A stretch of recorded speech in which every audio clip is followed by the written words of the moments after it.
बिस्मिल्लाहिर्रहमानिर्रहीम। अस्सलाम वालेकुम डियर स्टूडेंट्स। आज का हमारा लेक्चर एक्सरसाइज 3.2 मैथ क्लास 10 के मतलब है। इसी एक्सरसाइज का क्वेश्चन नंबर 8 हमारे पास मौजूद है। सवाल को पढ़ते हैं और समझते हैं। इस दफ़ा सवाल जो है स्लाइड से डिफरेंट है, मगर जो इसका प्रोसेस है सॉल्व करने का वो सेम उसी तरह जिस तरह हमने पिछले क्वेश्चंस किए थे। तो सवाल पढ़ते हैं। Given that V varies as 1/r का क्यूब। अब 1/r का क्यूब में लिखा गया है तो इसका मतलब क्या है कि ये इन्वर्सली प्रोपोर्शन का सवाल है। And v is equal to 4 when r is equal to 3 find. हमारे पास इस सवाल के दो हिस्से दिए गए हैं, ठीक है। एक हिस्सा ये रहा, एक हिस्सा ये रहा। अब जो ऊपर वाला हिस्सा है, सबसे पहले हमने ऊपर वाले हिस्से से k की वैल्यू फाइंड आउट करनी है। जैसे ही ऊपर वाले हिस्से से k की वैल्यू फाइंड आउट होगी तो ये दोनों सवाल आगे सॉल्व होंगे। तो स्टार्ट करते हैं। सबसे पहले ऊपर वाले हिस्से की तरफ जाएंगे। हमारे पास क्या दिया गया है, v वेरीज एज 1/r का क्यूब है, ठीक है। हमारे पास ये इस फॉर्म में है। अब वेरीज एज के निशान को ख़त्म करेंगे तो इज इक्वल टू आएगा और साथ में क्या आएगा, के आएगा। 1/r का क्यूब पहले से मौजूद है। के जब 1 के साथ मल्टीप्लाई होगा तो हमारे पास सिर्फ के ही आएगा, नीचे क्या होगा, r का क्यूब। इसको हम क्या लेंगे, इक्वेशन 1 के तौर पे लेंगे। अब ऊपर वाले हिस्से में हमारे पास दो वैल्यूज़ हैं, तो ये दो वैल्यूज़ उठा के हमने इस इक्वेशन में पुट करनी है। तो इसके लिए यहाँ पर मैं लिखूँगा put v is equal to 4 and r is equal to 3 in equation 1। अब ये दोनों वैल्यूज़ उठा के हमने कहाँ पुट करनी है, इक्वेशन 1 में पुट करनी है।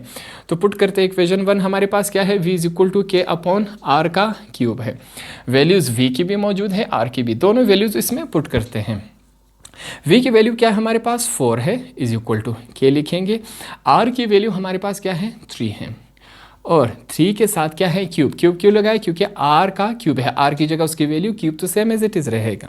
अब चलते हैं 4 मल्टीप्लाई बाय k।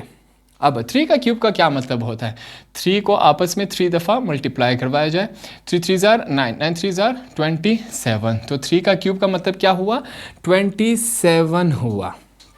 ये हमारे पास इस फॉर्म में आया। अब आगे चलते हैं। हम क्या करेंगे, यहाँ पर देखें, ये जो 27 है के साथ क्या हो रहा है, डिवाइड हो रहा है। तो ये इज इक्वल टू के इस तरफ आके क्या हो जाएगा, मल्टीप्लाई। तो 4 मल्टीप्लाई होगा 27 के साथ इज इक्वल टू के। अब इसको कैलकुलेटर से करके चेक करते हैं। हमारे पास क्या आता है, 27 मल्टीप्लाई बाय 4 क्या बनता है, 108। तो इसको सीधा करके लिखते हैं k इज इक्वल टू 108। ये हमारे पास किसकी वैल्यू आई, k की वैल्यू आई। अब हम इस k की वैल्यू को इस्तेमाल करके पहले इस वाले क्वेश्चन नंबर 8 के इस पार्ट को सॉल्व करते हैं। तो इसके लिए हम यहाँ पर क्या लिखेंगे, put k is equal to 108 and यहाँ पर कौन सी वैल्यू है, r की हमारे पास वैल्यू क्या है, and r is equal to 5, ठीक है, इन इक्वेशन 1। अब ये दोनों वैल्यूज़ हमने कहाँ पुट करनी है, इक्वेशन 1 में। इक्वेशन 1 हमारे पास क्या है, ये रहा मौजूद है। इक्वेशन 1 है v इज इक्वल टू के अपॉन r का क्यूब। ये क्या है, इक्वेशन 1 है। अब दो वैल्यूज़ है तो इन दोनों वैल्यूज़ को इसमें पुट करते हैं। v की वैल्यू नहीं है, सेम एज इट इज़ लिखेंगे। k की जगह क्या लिखेंगे, उसकी वैल्यू लिखी हमने। r की जगह उसकी वैल्यू क्या, k की वैल्यू हमारे पास क्या है, 108 है।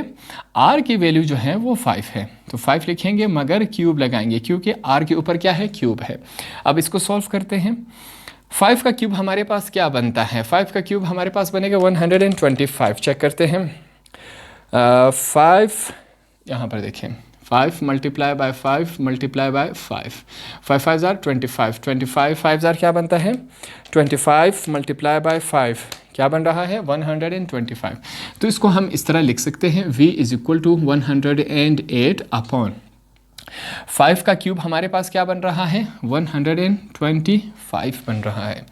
अब हम क्या करेंगे, इसको किस टेबल से सॉल्व करवाते हैं, इन दोनों को कैंसिल करवाते हैं। किस टेबल से ये कैंसिल हो रहे, 4 के टेबल से इसको ट्राई करते हैं। तो ये आपस में कैंसिल नहीं हो रहे, तो हमारे पास पहला क्वेश्चन नंबर 8 का जो पहला पार्ट है उसका आंसर हमारे पास क्या रहा, ये रहा। जो हमसे पूछा गया था कि अगर r की वैल्यू 5 है तो v की वैल्यू क्या होगी, तो v की वैल्यू हमारे पास ये रही। अब हम क्या करेंगे, सेकंड पार्ट को सॉल्व करेंगे। सेकेंड पार्ट की तरफ आते हैं। सेकेंड पार्ट में हमारे पास क्या है, हमने r की वैल्यू फाइंड आउट करनी है और हमारे पास v की वैल्यू क्या है 500। तो हम दो वैल्यूज इस्तेमाल करेंगे, एक k की वैल्यू और v की वैल्यू। तो उसके लिए यहाँ पर हम क्या लिखेंगे, put k is equal to 108 and v is equal to 500 in equation 1। अब ये दोनों जो वैल्यूज़ हैं हमने इनको उठा के इक्वेशन 1 में पुट करना है। इक्वेशन 1 हमारे पास क्या है, v इज इक्वल टू के अपॉन आर का क्यूब, ये हमारे पास इक्वेशन 1 है। अब v की वैल्यू हमारे पास क्या है 500 हमने लिख दी, k की वैल्यू क्या हमारे पास 108, r की वैल्यू हमारे पास नहीं है तो r का cube same as it is लिखेंगे। अब यहाँ पर हम क्या करेंगे, इन दोनों की पोजीशंस चेंज करेंगे, r यहाँ आ जाएगा और 500 यहाँ चला जाएगा। ठीक है, हमने क्या किया, इनकी पोजीशन चेंज कर दी। तो r का क्यूब यहाँ आ गया, 108 अपनी जगह है, 500 यहाँ पर नीचे आ गया है। अब ये जो दोनों हैं आपस में कैंसिल हो रही है, तो इनको हम कैसे कैंसिल करवा देंगे, यहाँ पर देखें 4 की टेबल से ये दोनों कैंसिल हो रहे। 4 मल्टीप्लाई बाय 4 मल्टीप्लाई बाय 27 हमारे पास क्या आ रहा है 108। क्या आ रहा है 427 जार क्या आ रहा है हमारे पास 104 मल्टीप्लाई बाय 27 हमारे पास क्या है 408। अब हम क्या करेंगे, इसको भी कैंसिल करवा देते हैं, मल्टीप्लाई बाय 125 करते हैं तो हमारे पास 500 आ रहा है। ठीक है, तो इन दोनों को हमने किसके टेबल से कैंसिल करवाया, 4 की टेबल से। तो हमारे पास वैल्यूज़ क्या आई, r का क्यूब इज इक्वल टू 27 और नीचे क्या है 125 है। तो ये हमारे पास क्या है, r की क्यूब वैल्यू है। अब सवाल में अगर देखिए तो हमसे r की वैल्यू पूछी गई है, मगर यहाँ पर क्या है r का क्यूब है। तो हम क्या करेंगे, इस क्यूब को ख़त्म करेंगे। इस क्यूब को ख़त्म करने के लिए हमें क्या करना होगा, क्यूब रूट हम लेंगे। क्या लेंगे, क्यूब रूट, स्क्वायर रूट नहीं, क्यूब रूट लेंगे। तो इसके लिए यहाँ पर हम लिखेंगे टेकिंग क्यूब रूट। ठीक है, taking cube root on both sides. अब दोनों साइड्स पर हमने क्यूब रूट लेना है। अब क्यूब रूट क्या होता है, r का क्यूब पहले से मौजूद है, स्क्वायर रूट लेंगे, रूट लेंगे मगर इसके ऊपर क्या लगाएंगे 3। जब 3 हमने लगाए तो इसका मतलब क्या हुआ, क्यूब रूट बन गया है। दूसरी तरफ में हम यही लगाएंगे, सेम एज इट इज़ हमने इसी तरह ये क्यूब रूट लगा दिया। अब यहाँ पर जो है ये जो 3 है वो इसके साथ कैंसिल हो गया, इस तरफ हमारे पास क्या बचा, r ही बचा। दूसरी तरफ चलते हैं। अब 27 को देखें हम किस फॉर्म में लिख सकते हैं, 3 multiply by 3 multiply by 3, 3 3 jar 9, 9 3 jar 27। तो हम 3 का क्यूब भी लिख सकते हैं। 27 की जगह हम क्या लिखेंगे, 27 की जगह हम क्या लिखेंगे, 3 का क्यूब।